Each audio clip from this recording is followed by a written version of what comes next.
শ্রীমতী প্রিয়বালা দেবী।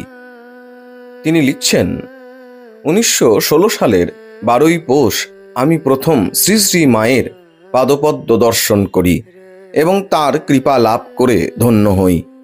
একটি গুরু ভগিনীর সাথে যখন আমি কম্পিত কলেবরে মায়ের বাড়ির দোতলায় উঠি, তখন যোগেন মা আমাকে জড়িয়ে ধরে মায়ের কাছে নিয়ে যেতে যেতে বললেন, মা দেখো দেখো, তোমার আরেকটি মেয়ে এসেছে, এর চোখ মুখ কেমন দেখো।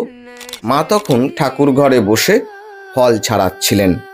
বললেন, হ্যাঁ গো, আমি একে জানি, এ রামদের মেয়ে। আমি তো অবাক, কি করে মা আমাকে জানলেন?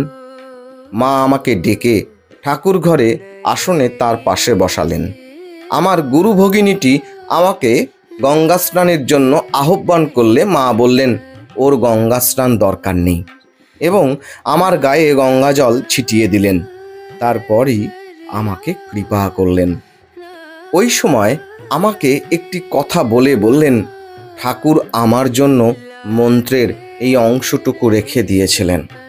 মায়ের পাদপদ্মে অঞ্জলি দেবার সময় মা বললেন, তুলসী ও বিল্বপত্র আমার হাতে দাও, ফুল পায়ে দাও। আমার সেই গুরু ভগিনীটি একদিন কথা প্রসঙ্গে মাকে বললেন, একে নিবেদিতা স্কুলে পড়ালে ভালো হয়।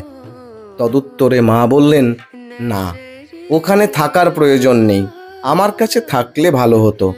কিন্তু আমার অদৃষ্টে সে সৌভাগ্য কখনো ঘটেনি। একদিন মাকে জিজ্ঞাসা করলাম, আমি কি করব? আমি তো কিছুই জানি নে। মা বললেন, কি আর করবে, যা করছো তাই করবে। সকাল সন্ধ্যায় তাঁর নাম করবে। আমাদের দেশের বিধবা মেয়েরা আহার আদি সম্বন্ধে খুব কঠোরতা করে।